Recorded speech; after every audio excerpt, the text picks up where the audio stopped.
Our next speaker tonight is Father Robert Spitzer. He's a priest of the Society of Jesus. He's an alumnus of Gonzaga University in Spokane, Washington, where he later went on and served that university as its president.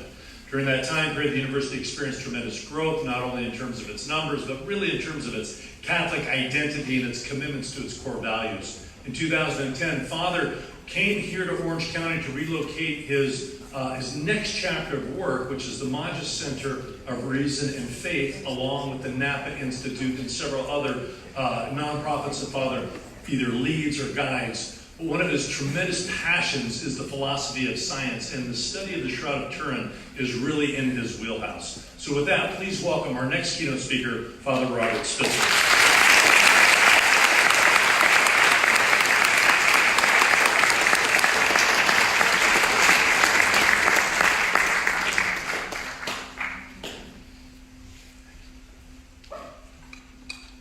A real honor to be with you and to be especially with Joe Marino. That was really, that paper was a wealth of information, and as you can see, the detail, throwing into question the 1988 carbon dating is so right now thick, so dense. How much evidence is needed? Not much more between the textile evidence, between the chemical evidence, and of course between the various kinds of photographic and other evidence. I think it's pretty clear right now that 1988 carbon dating was done on samples that were not from the fabric.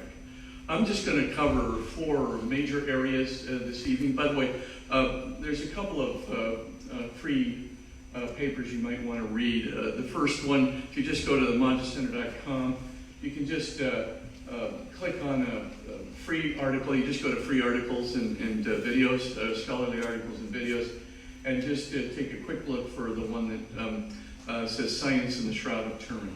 It's much more general than Joe's paper, which really focuses not only on the 1988 carbon dating, but on the actual cloth itself.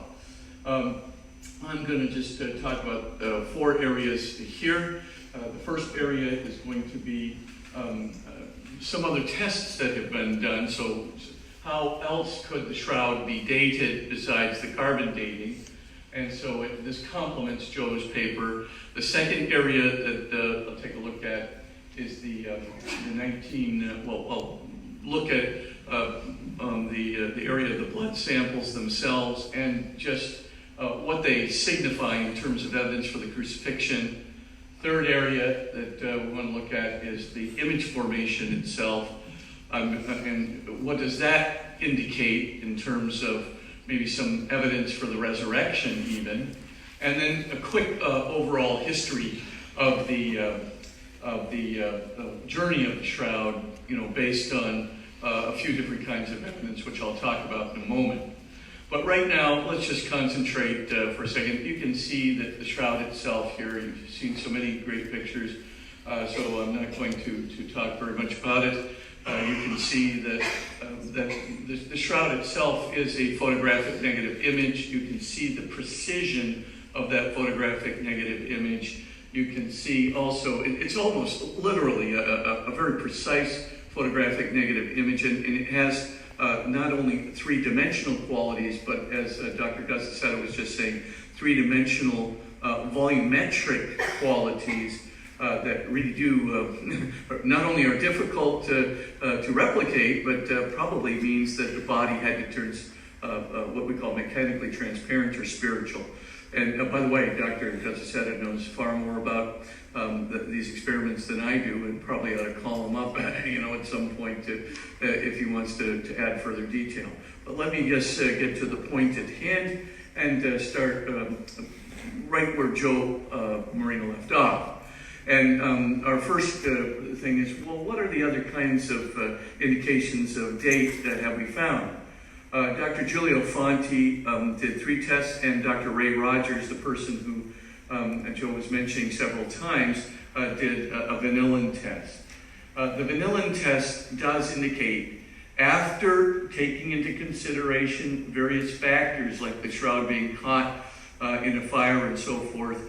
The vanillin test, this is, an element, or not an element, but a molecular structure that decays over the course of time. It's found in many linens, and so you can actually test the amount of vanillin in the cloth, and you can see if there's very, very little left, you can almost date it as a much older cloth. If there's a lot left, it's a much newer cloth, etc.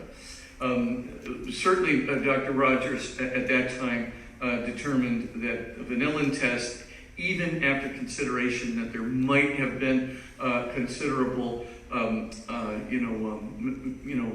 difficulty with the fire embedding carbon and so forth into the fiber, and also some damage that might have caused the breakdown of vanillin in the fire because it would have heated up. He determined that this probably came before 800, so way before the 15th century time that was determined by the 1988 carbon dating.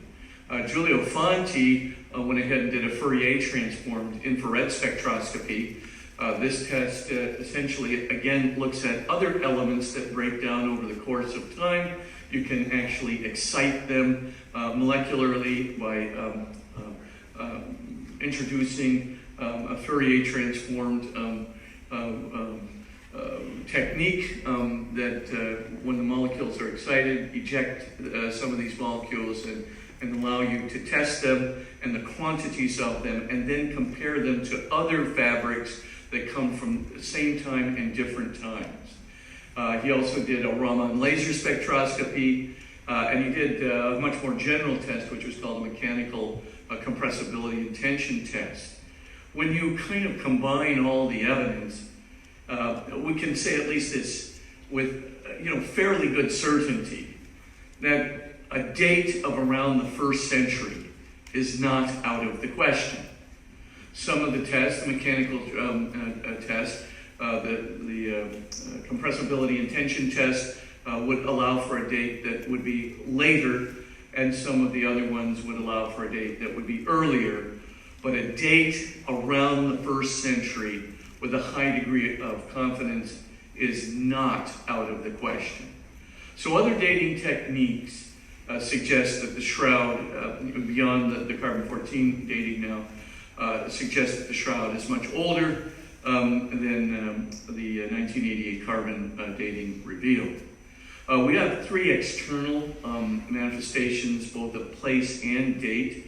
There are pollen grains embedded in the shroud itself. The pollen grains, though it's difficult to date them, you can certainly judge the place that they're from. This was first done by Swiss criminologist Max Frey, but since that time has been reinforced by others who have tested these pollen grains that are embedded in the shroud. And as we'll see in a moment, the vast majority of those pollen grains do not come from Liri, France. They don't come from Turin, Italy. They really even don't come from Constantinople or Edessa, Turkey. They come from Jerusalem. And by the way, as we'll see in a moment, there are 4 indigenous grains, pollen grains, that come from Judea and never have been found really beyond northern Judea. And our next speaker here will be very familiar with this data, and we'll probably be talking about the pollen grains in much more detail tonight. But Jerusalem, it was definitely in Jerusalem. And a very crafty medieval forger in the 15th century did not embed this proliferation of this kind of indigenous pollen grains that are not even found in Europe. And certainly in the case of 4 of the grains, not even found beyond northern Judea, craftily embed this in the cloth. So I think there's a very good reason for suspecting that it went from Jerusalem, as we shall see, to Edessa, Turkey, which is the second most prolific spot, to Constantinople, and then to Liri, France, and then to Turin, Italy. And you can construct a sort of an implicit history of the shroud before Liri, France from this data.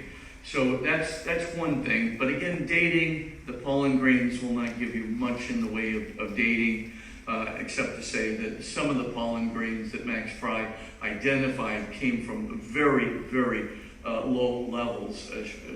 You used stratigraphy to sort of date it, and he discovered that many of these pollen grains could well be quite old, that were from northern Judea, but it's not an accurate dating technique.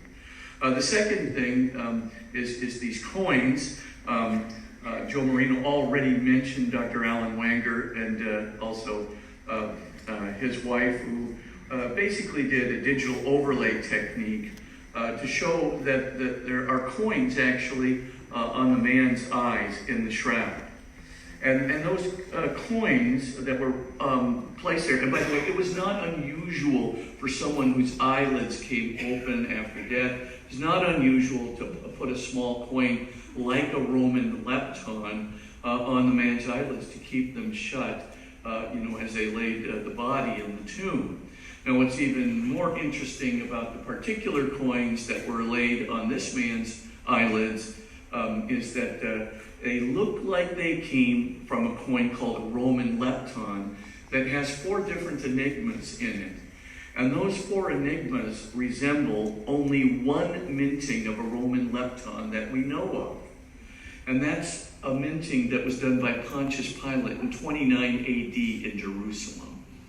And those coins, actually, as I said, Dr. Alan Wanger, the man that Joe mentioned, actually, this is his result after doing a digital overlay technique with other coins, right? So we have some of that special minting, some of those coins in various collections that have the same enigmas.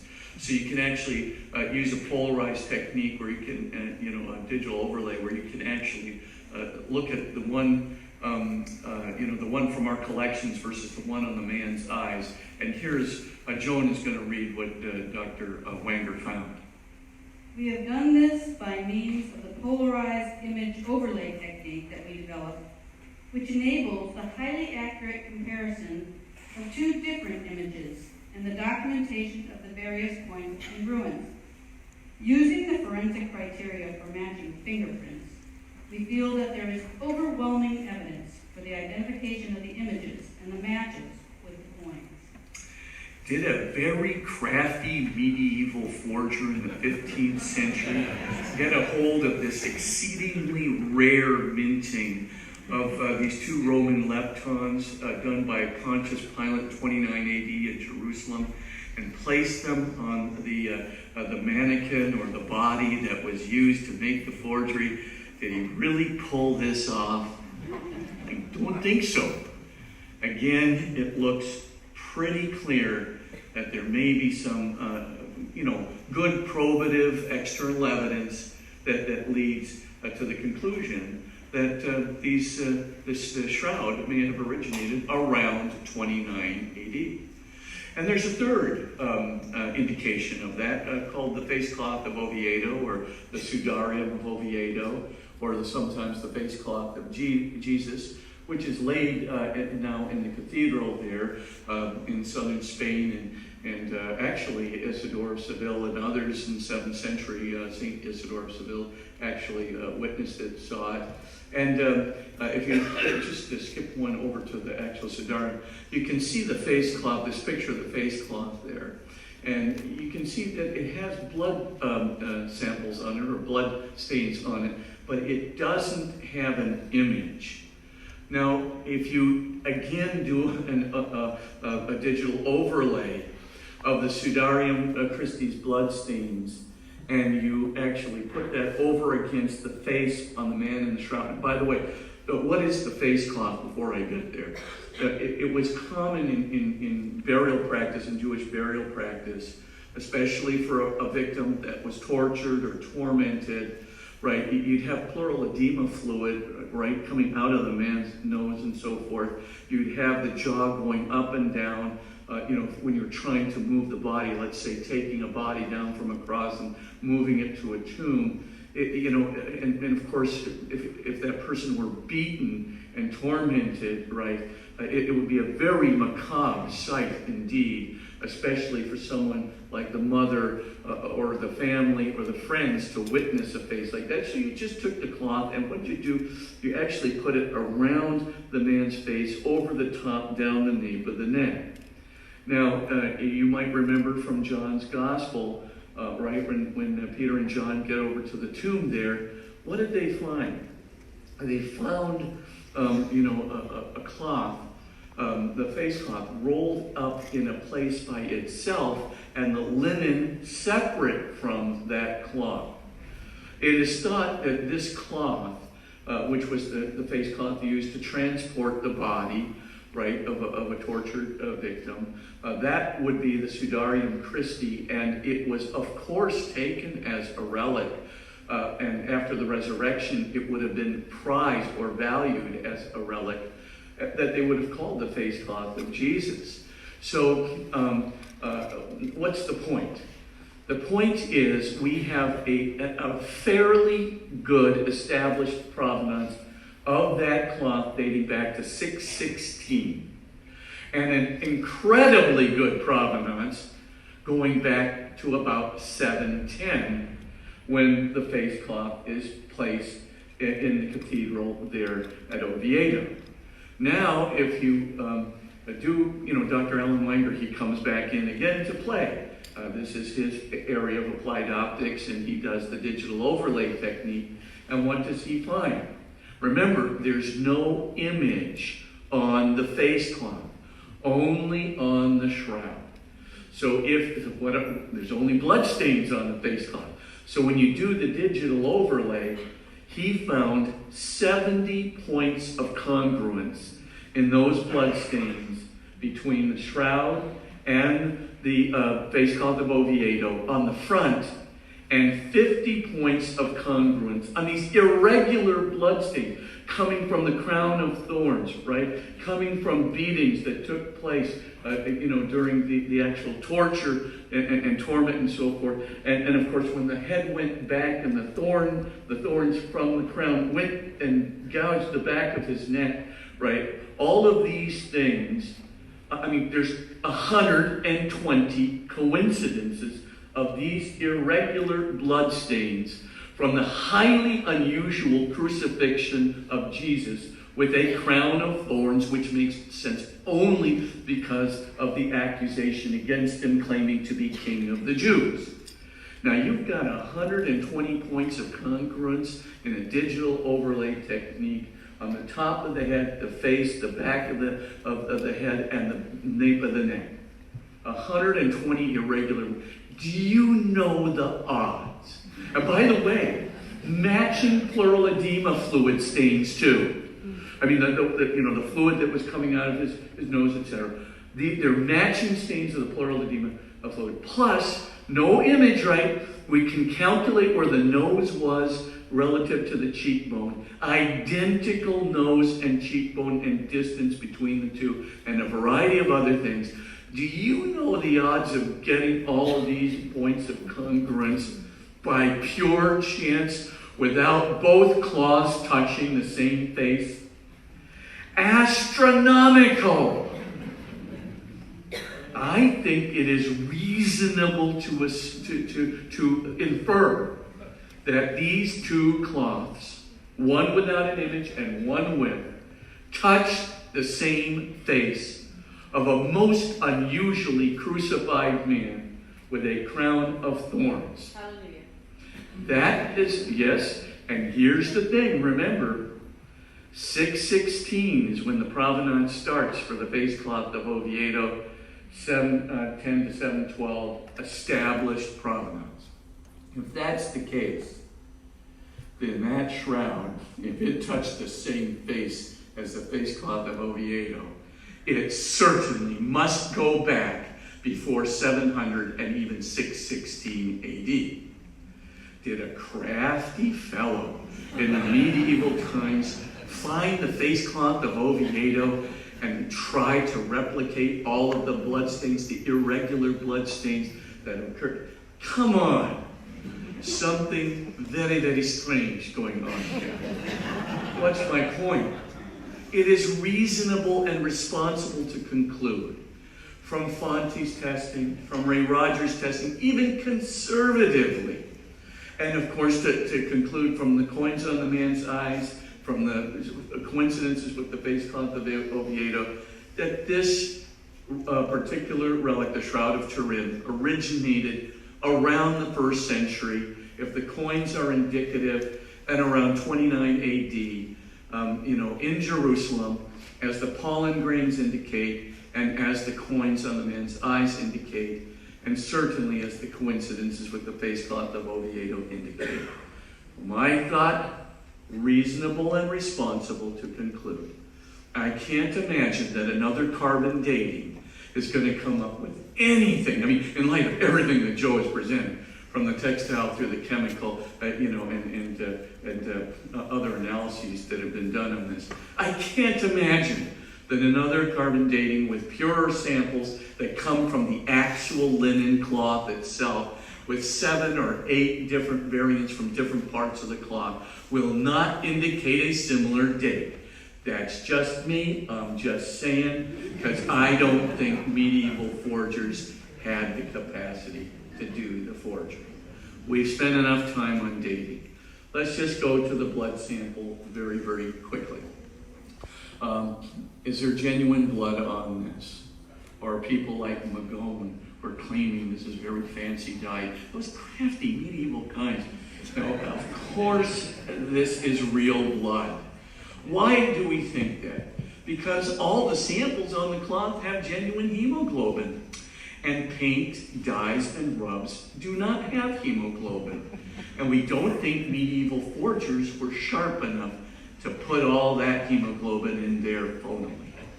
Next thing that we know is basically this has an AB positive blood type. Paint and dyes don't have AB positive blood types, just blood.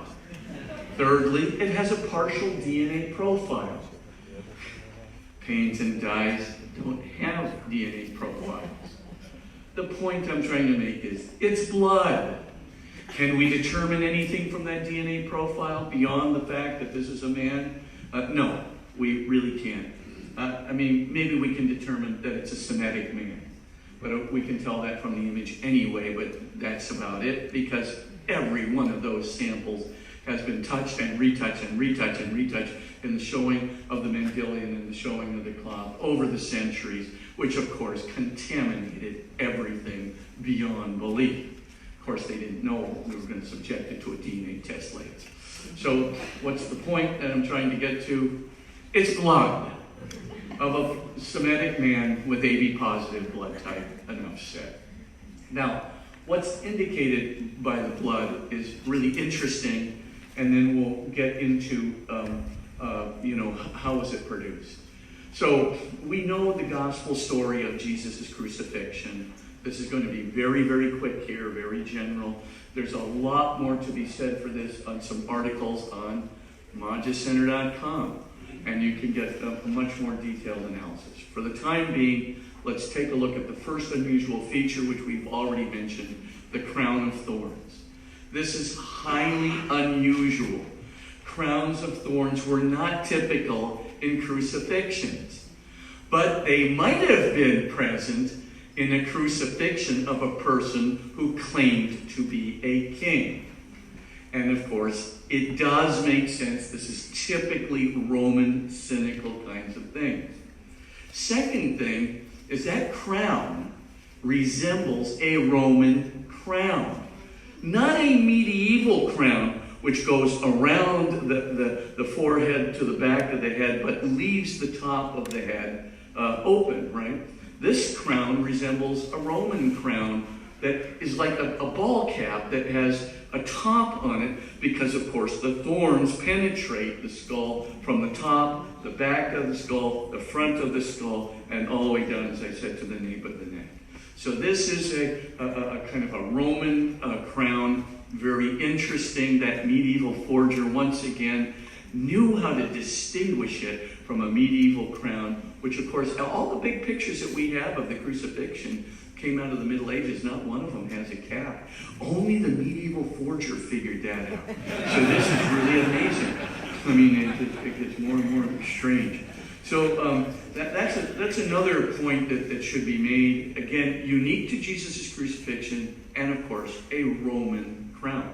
Second thing is the spear wound that's there. The spear wound is definitely compatible with the Roman lance that the legionnaires did carry, and that has the triangular tip on it. That's for the thrusting, and then they'd be able to pull, and you can do as much damage as you can on the way out. Is the idea of the lance. So you can see that the lance wound, by the way, not unique, but very unusual, exceedingly unusual to have a lance wound in a crucified victim. Why is that? Because the Romans wanted to make the crucifixion last as long as possible for optimal suffering of the victim.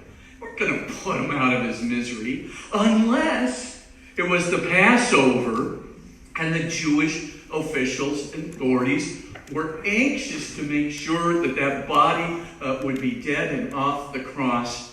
And so, of course, it's just a test, because in Jesus' case, he was already dead. So all they did, they weren't putting him out of his misery, right?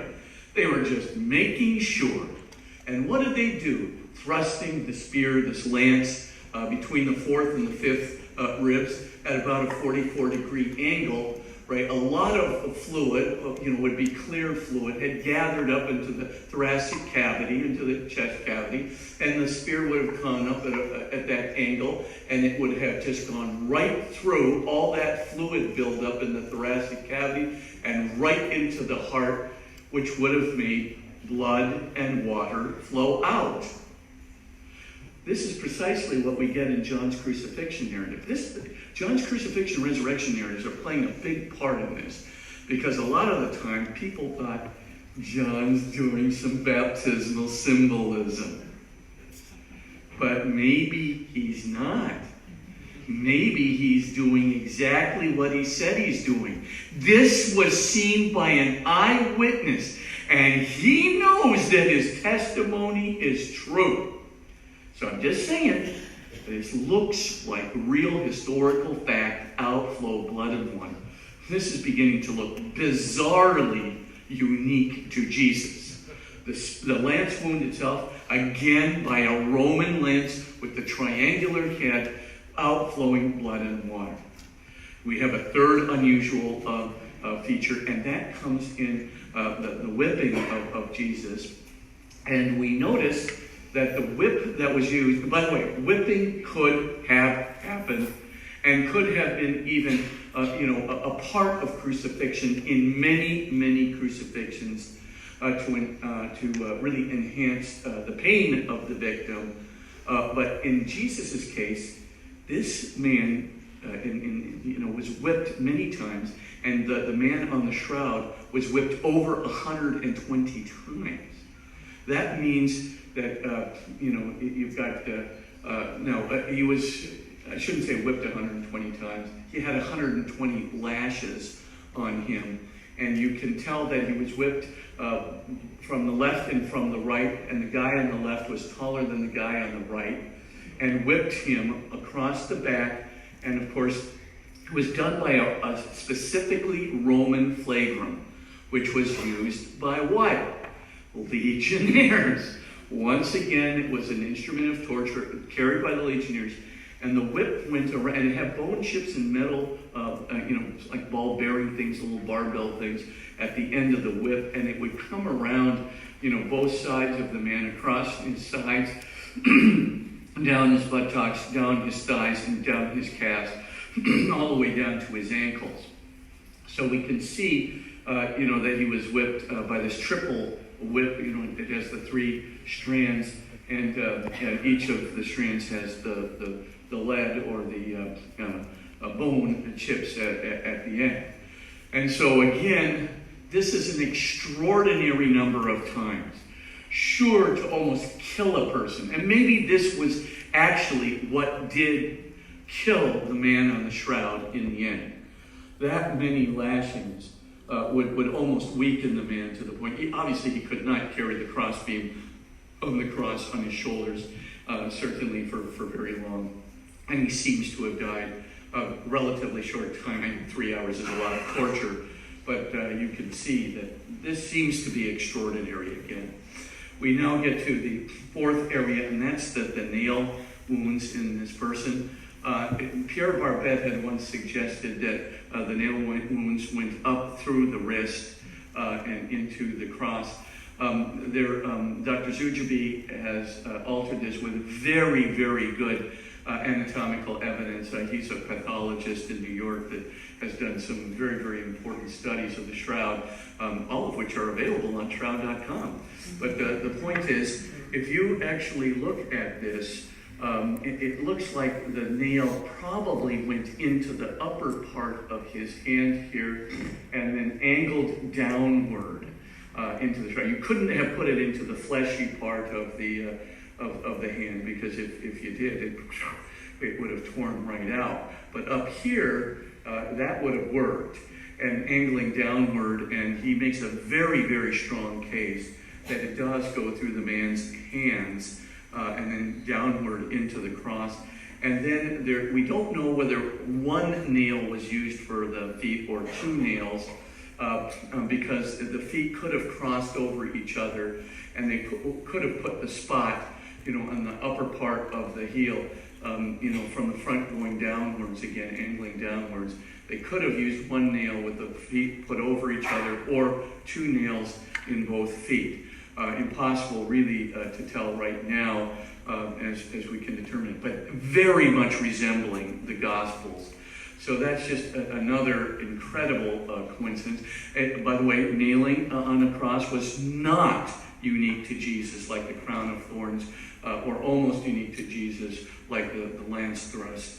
But it again is particular to Jesus' crucifixion, and it's the combination of all four of these things that makes two conclusions seem reasonable and responsible.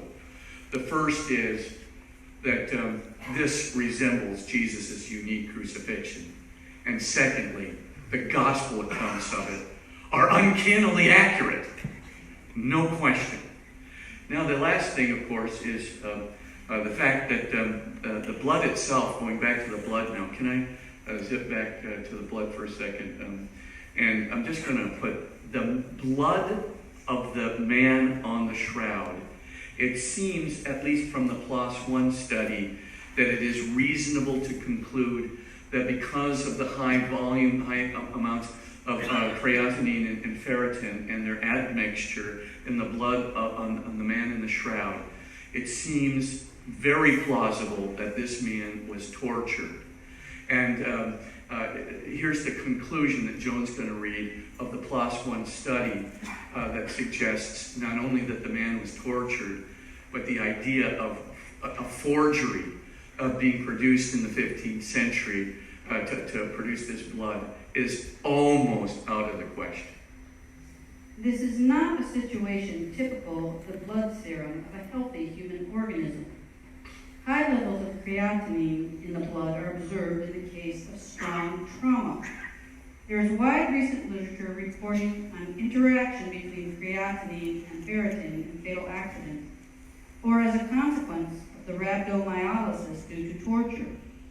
This result cannot be impressed on the Turin shroud by using ancient dye pigments, as they have bigger sizes and tend to aggregate. And it is highly unlikely that the eventual artist would have painted a fake by using the hematic serum of someone after a heavy polytrauma. Yeah, can you imagine, right, that you're going to paint the blood stains on by using real blood, but the first thing you do is torture the living daylights out of the victim, and then you extract his blood so that you can actually replicate a polytrauma. Doing this in the Middle Ages? Highly unlikely, as the quote suggests.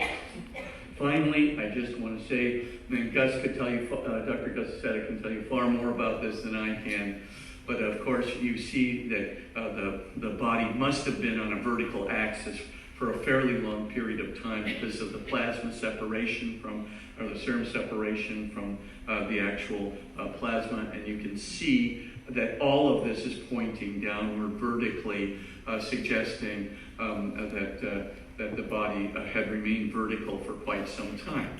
What does it all mean? The man was tortured, and his blood reveals that he was tortured on the shroud. That he was crowned with thorns on the shroud. That that crown of thorns it resembles a Roman cap, a Roman crown. And thirdly, that there was a spear that was thrust into his side, and it's probable that both a clear fluid and blood came out of that wound. That's like Jesus. And the spear used was a Roman lance that was frequently carried by legionnaires, not available in the Middle Ages. And furthermore, that he was flogged with a Roman flagrum and with the 3 lashes, resembling the one used by Roman legionnaires to torture criminals. All I can say is, if this isn't Jesus, wow, what an incredible forgery. And the knowledge, the physiological knowledge of the medieval forger, unbelievable indeed. Enough said. Let's get, but you can see what Jesus endured, and you can see the accuracy of the Gospels. Let's go to the next point really quickly. I know I'm speaking in generalities, but if you want details and you want footnotes, where do you go?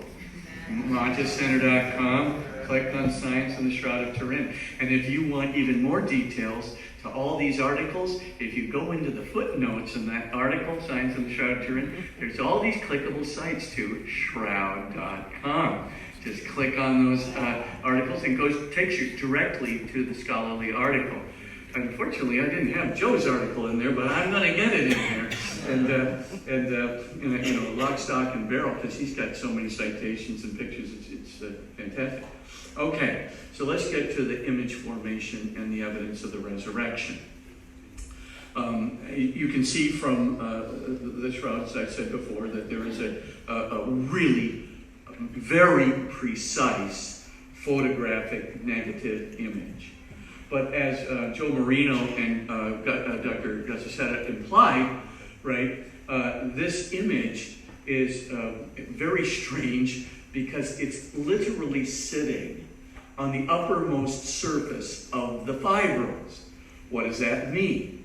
That means it didn't penetrate to the medulla, the middle of the fiber, and it doesn't penetrate certainly to the middle of the cloth. It's literally on the surface of the cloth, probably caused by an exceedingly precise rapid dehydration. So now, of course, this engenders a search for what could cause that to happen. Well, basically we have in physics 3 kinds of explanations. We can have what we might call a molecular chemical explanation. That's possible. So was it a dye? Was it a paint? Was it a rub? Etc. Number 2, we have also what we call heat radiation explanations. Okay, so was there sufficient heat radiation to scorch an image of this kind of quality? As we'll see, would that be the case? And thirdly, we have light radiation. Now, normally heat radiation accompanies light radiation according to a series of equations which every Physics 101 student has probably seen. But this particular fabric, this image, let's go to the chemical explanation first. Could the image have been produced by vapors? No. Vapors would have, well, let's try an easy one. Liquids, like a paint or a dye. They would have penetrated not only to the medulla of the fiber, they would have penetrated right into the middle of the cloth and then began to spangle, right? They would have then begun to separate. So you would have seen a great deal of penetration and a great deal of fuzziness, which you do not see on the Shroud of Turin. It's precise, it's on the surface, and it's a photographic negative image. Secondly, how about a rub? Could we have done that? So rub to it, some ointment, right, and so forth and so on. Lots of problems with a rub, because there's all kinds of places where the actual shroud didn't touch the actual body to get the rub on it. A rub would have made a much fuzzier or blurrier image than the one on the shroud, and rub chemicals at certain places would have penetrated to the medulla of the fiber. Not a rub.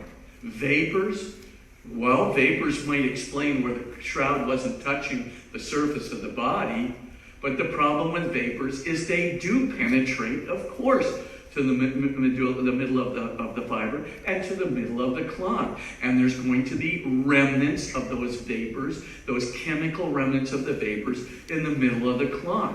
Vapors ain't it, and they're much blurrier than, of course, the precision of the image on the cloth. And by the way, vapors, rubs, dyes, and so forth do not produce three-dimensional volumetric images. There's only one way you're going to do that, and that's light. But we'll get to that in a moment. Some form of light radiation. Now, what's wrong with heat radiation? Well, if heat radiation did this, it would have to do it by means of scorching. And if it did it by means of scorching, you could tell that in three different ways. Number one, you just fluoresce anything that's been burnt, and you can see right away it's different from something which has not been burnt. You know, this is, a basic fluorescing 101, right? It doesn't take much to see that. The second thing that's evident when we're dealing with heat is that it's definitely going to do damage to the interior of the fibers and the cloth. There are going to be points of intense heat which are going to penetrate. It's not just going to sit there on the surface of the cloth, right? If you're going to take a match or you're going to take a hot iron, you're going to find all kinds of places to break through into the middle of the cloth. It's not going to be sitting on the uppermost surface of the fibers. So that's heat radiation is out.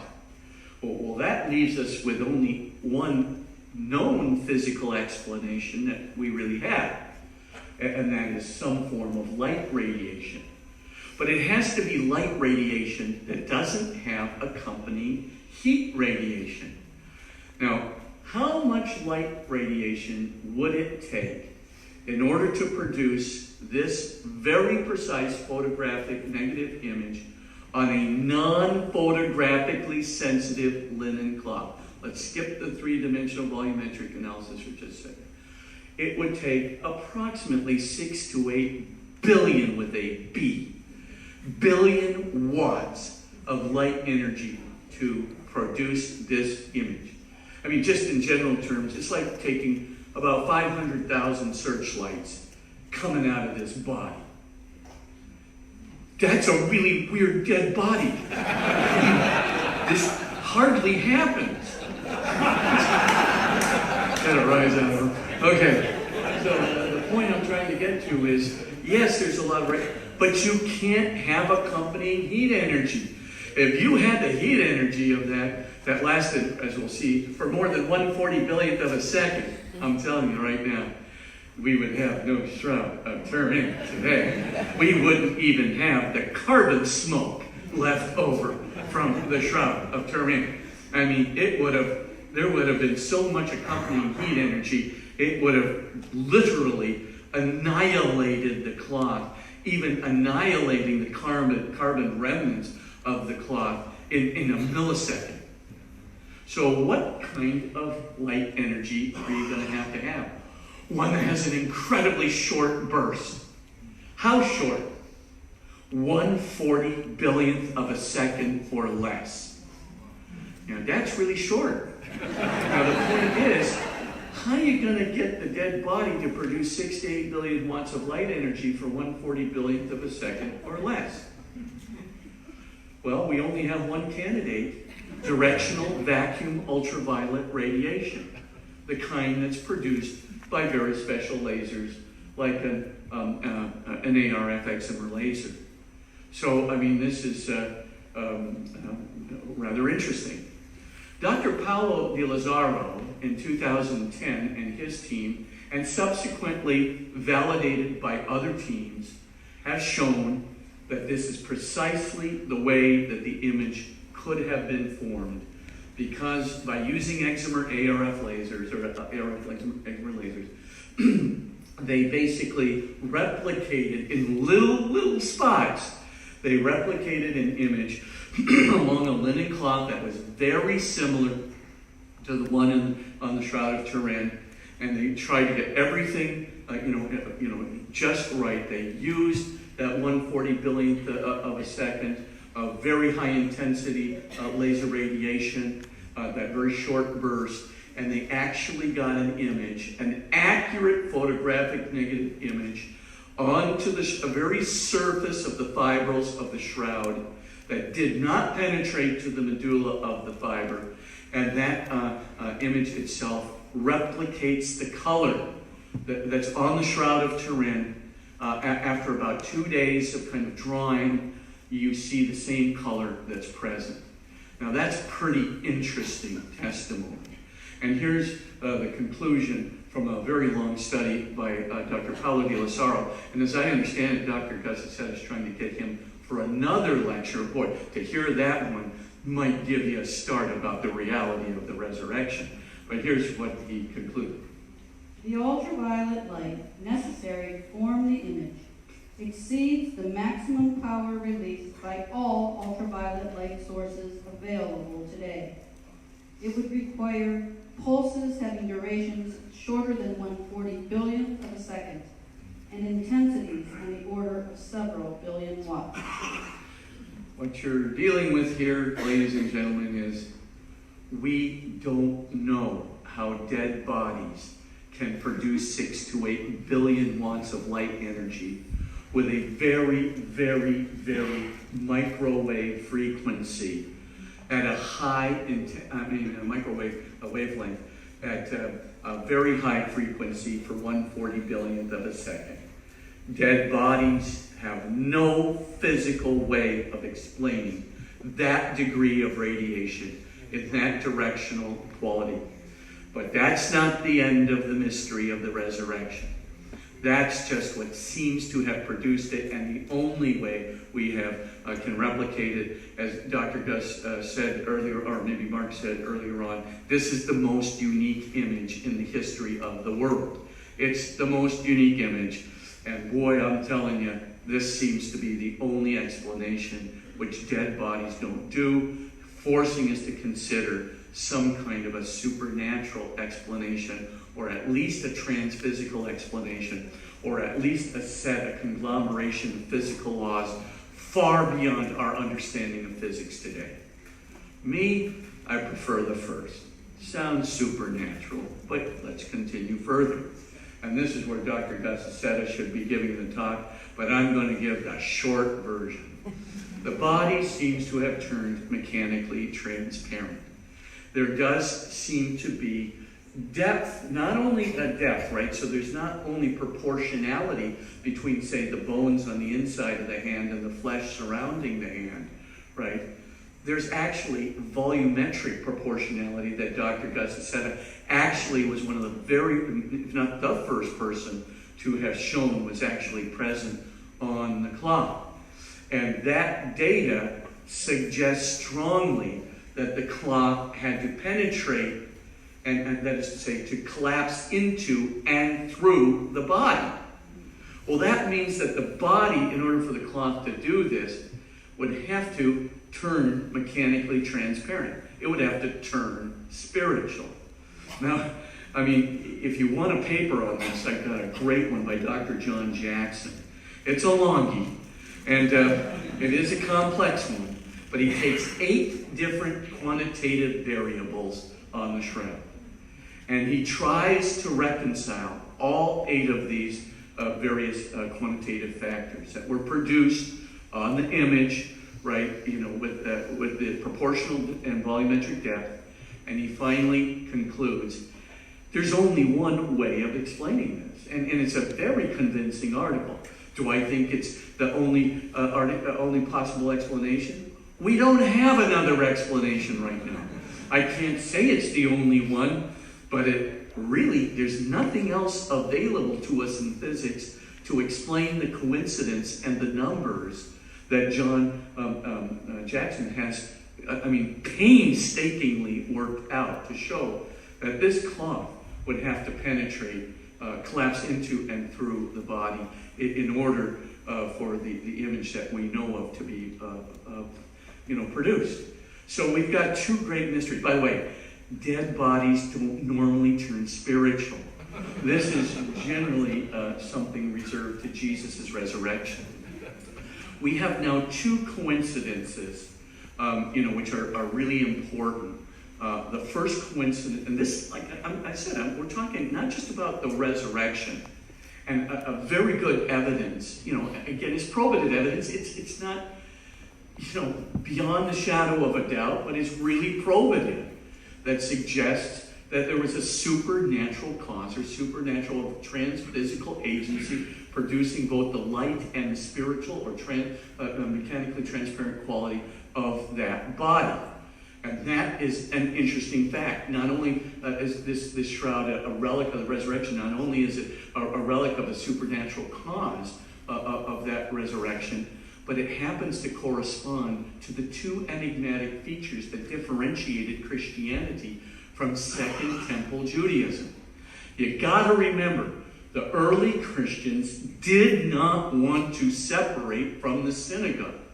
And they wanted to maintain the doctrines and traditions of their forefathers. They didn't want to abandon Abraham, Isaac, Jacob, Moses, the prophets. They didn't, because Jesus himself saw them as consistent with what he was doing.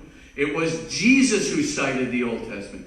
Jesus who cited Elijah and Moses with great reverence. They didn't want to separate themselves at all from Second Temple. Second Temple Judaism are the set of doctrines that arose between the building of the Second Temple. So going from the 5th century BC to 70 AD, right? You had a whole set of doctrines, during what's called the period of the Second Temple, the building and then the remaining of the Second Temple, right after the exile. The readings we've been doing just recently with Cyrus and Darius and the reconstruction of the temple. Okay, so what were the two ways in which Christianity separated itself from Second Temple Judaism? This is really enigmatic. Why would they separate themselves from those doctrines if they truly believed that Jesus adhered to them and cited them? Because they thought it was true. What's the first enigma? It's about the Messiah. That's the hello. The Messiah is not just going to come some indefinite time in the future. He's here. So the Christians separate themselves from Second Temple Judaism right there. But interestingly, a most important way in which Christians separated themselves from Second Temple Judaism is the resurrection. Number one, the Second Temple Judaism said that the resurrection from the dead would happen as like a resuscitated corpse. A physical body would be restored, but not a spiritual body in glory and power and light. Glory and power and light, ringing a bell. Here we have, right, something sounds like, the evidence on the Shroud of Turin about the resurrection in the very capacity, in the very way that Christianity separated itself from Second Temple Judaism, which they did not want to do. There are other kinds of things, like the beginning of the parousia, but most importantly, what Christianity did was they made the resurrection as the central doctrine, this spiritual and glorious, light-filled, powerful resurrection, not a resuscitation of a corpse. That was Jesus raising the dead, but his resurrection is a complete transformation, right, in power, glory. In power and glory. Am I 15 minutes? Okay, thank you. I'm going to have to sum up in 10. But I just want to tell you, this is really important because you know what the Christians said. This doctrine is so true, we place it at the center of all other doctrines. If Jesus is not raised from the dead, said St. Paul, then our faith is in vain, your faith is in vain, our preaching is worthless, and all those who have died in Christ have died in their sins. And what's more, we emerge as perjurers before God, literally causing apostasy to the former Jewish faith, and the worst of all men.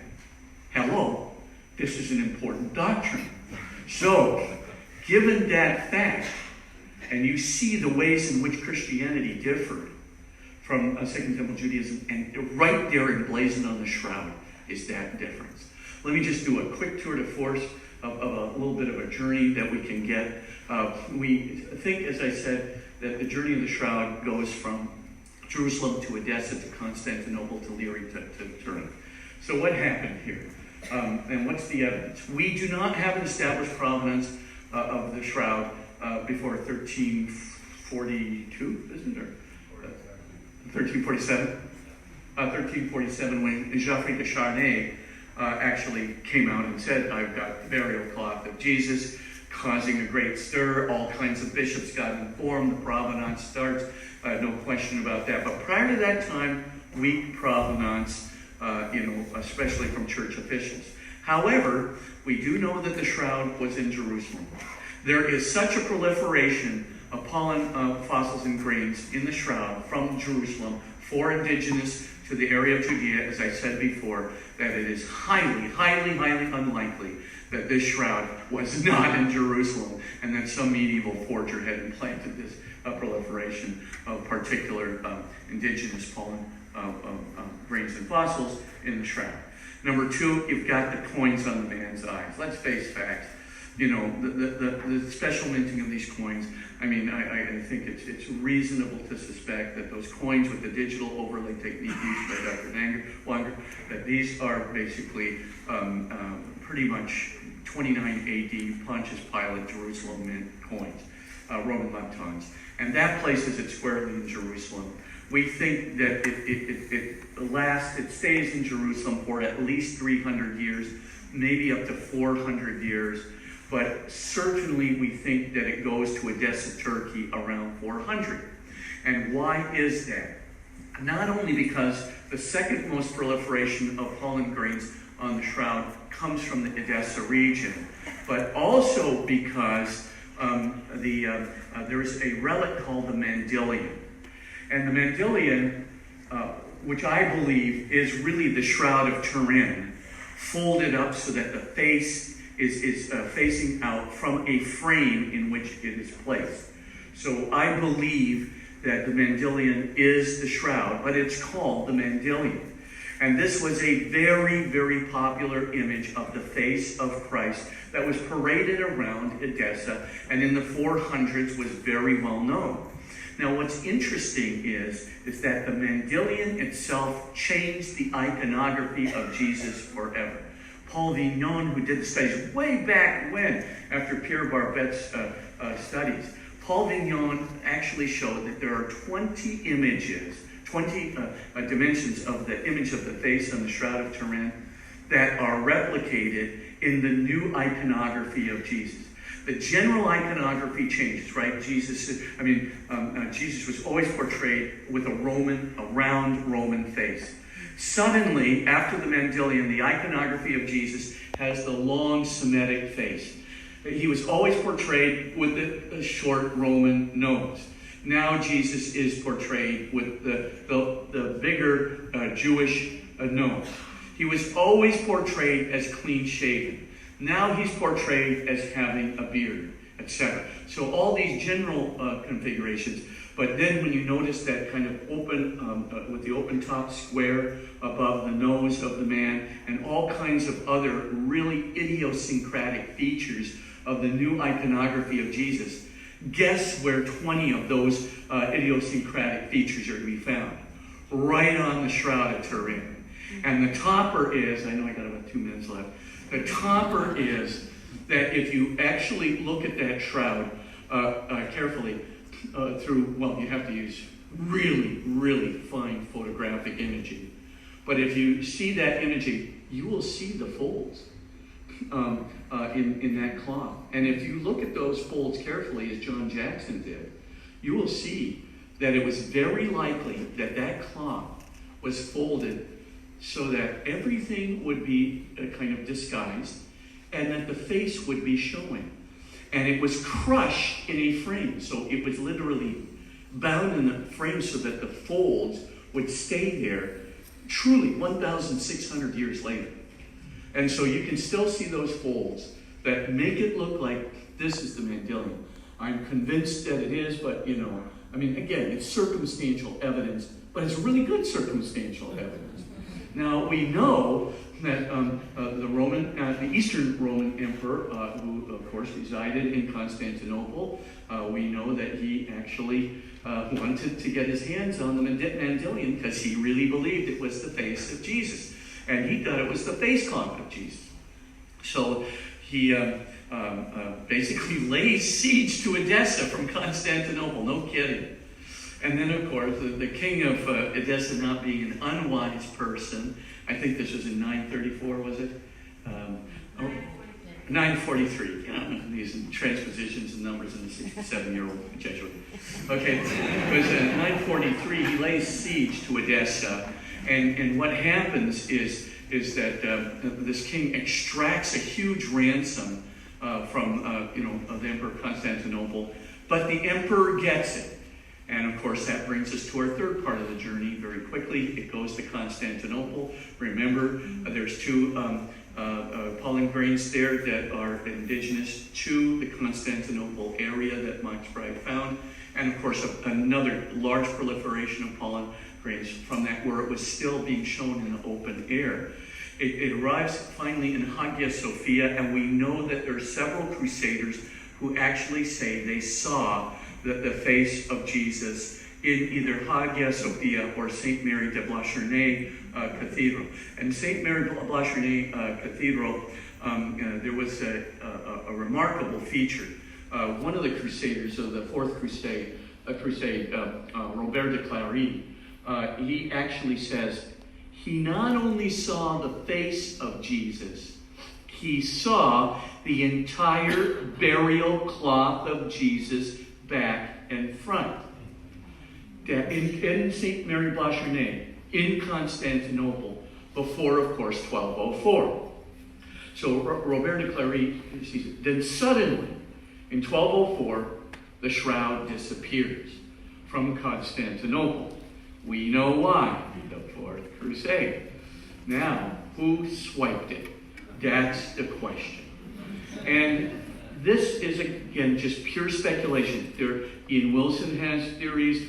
I mean, by the way, there's a bunch of footnotes in that article I mentioned, Science and the Shroud of Turin, that talk about various historians that have looked at this with great seriousness. I'm going to glaze over all the details and just tell you basically what it looks like. My opinion. And I think the best opinion is that Othon de la Roche, who was a high-ranking Crusader member of the Fourth Crusade, I think he took it. The reason I do is because Othon de la Roche, 5 generations later, he has a relative named Jeanne de Vergy. Who is Jeanne de Vergy? The wife of Geoffrey de Charnay. Who is Geoffrey de Charnay? He's the guy that announced he had the burial plot of Jesus in whatever it was. Now, 1349. So, this is very interesting. I think, could it have been somebody else? Yep. Could Jeanne de Vergy have gotten it some other way? Yep. Could Geoffrey de Charnay have gotten it another way? Yep. But it's a good coincidence. I just finish up as follows. If you look at that, then you can see, of course, the provenance from 1349. Of course, we have already heard from Joe Marino that the shroud was caught in a fire, I think in 1532, was it? 1532, and in that fire, damage was done because it was in a metal casket. There's things heated up, the metal burned through at various points, and what did the sisters do? They patched the cloth. The edges were frayed, they patched the edges, as Joe has described in good detail with good evidence. enough said. And finally, after 1532, it moves from Chambéry, France, to Turin, Italy, where it is put there, I believe, in 1579, somewhere around that area, where it remains to this very day, and many of you have already told me that you have seen it. What's my overall conclusion? When you look at the 1988, the problems of the 1988 carbon dating, and as Joe said, they are many, many, almost to the point where you almost have trouble believing that the spot where the carbon dating was taken was not somehow purposely meant to deceive, but I don't imply anything of the kind. I just simply say, look, there's something strange here that's going on, that this one sample, one, not 7, not 3, this one sample, enough said. The second thing is the other dating tests that certainly put it within the realm of plausible first century origin, certainly before 800 or 600, these other tests would put it. Certainly the coins on the man's eye, certainly the coincidences with the coins on the man's eye put it at the first century, 29 AD. Certainly you go through the evidence, that the coincidences, the congruence points with the face cloth of Oviedo, that we have a provenance for in 616. Certainly you can see the journey of the shroud through the Pauline evidence. Certainly the unique crucifixion of Jesus, especially with blood, with high levels of creatinine and ferritin, and mixed together as would happen in a person who had been tormented in a polytrauma. And of course, you've got the unusual features of Jesus' crucifixion portrayed exactly as the gospel portrays it. Even the unique features like the crown of thorns that are portrayed on the Shroud of Turin. Then you see that it is likely that there was a very strong pulse of about 1/40 billionth of a second. Can I prove it beyond belief? No, but I don't have any other physical explanation, and none is readily available, that this image was not created by a pulse of about 1/40 billionth of a second of directional vacuum ultraviolet radiation of about 6 to 8 billion watts. About 500,000 searchlights worth of light energy bursting out of that body. And then, of course, it turns mechanically transparent, i.e. spiritual. And, of course, this is not done normally by human bodies. This corresponds precisely to the Christian accounts of the resurrection, the exact ways in which it differed from Second Temple Judaism. What's my conclusion? I'm thinking this is a very authentic burial shroud of Jesus Christ himself, with all of the indications of the torment that he suffered and the glorious resurrection that he underwent. And of course, putting it all together, I think this is something which we need to give to our young people, as Dr. Gus and Mark started off with. This is something, I do this all the time. If you go to crediblecatholic.com, which is where we have all our curriculum for our young people, just click on to crediblecatholic.com, click on the 7 essential modules, and go to volume 4 of module 4 of the 7 essential modules. Just go to that module, and you'll see that 2/3 of that unit on the reality of Jesus and the resurrection, 2/3 is on the Shroud of Turin. Let me tell you what those kids do when they hear this evidence. Their jaws drop, and they just simply say, "No way." And I say, or a teacher say, "Way, for sure." And of course, this is what I think we're facing when you combine everything that Joe said with all this other evidence that we have gathered from the most scientifically tested artifact in human history. All I can tell you is God thought about this 2,000 years ago, and all the scientific tests that it would generate and pass through, and just thought in a great humorous moment, gotcha. Thank you so much, everybody.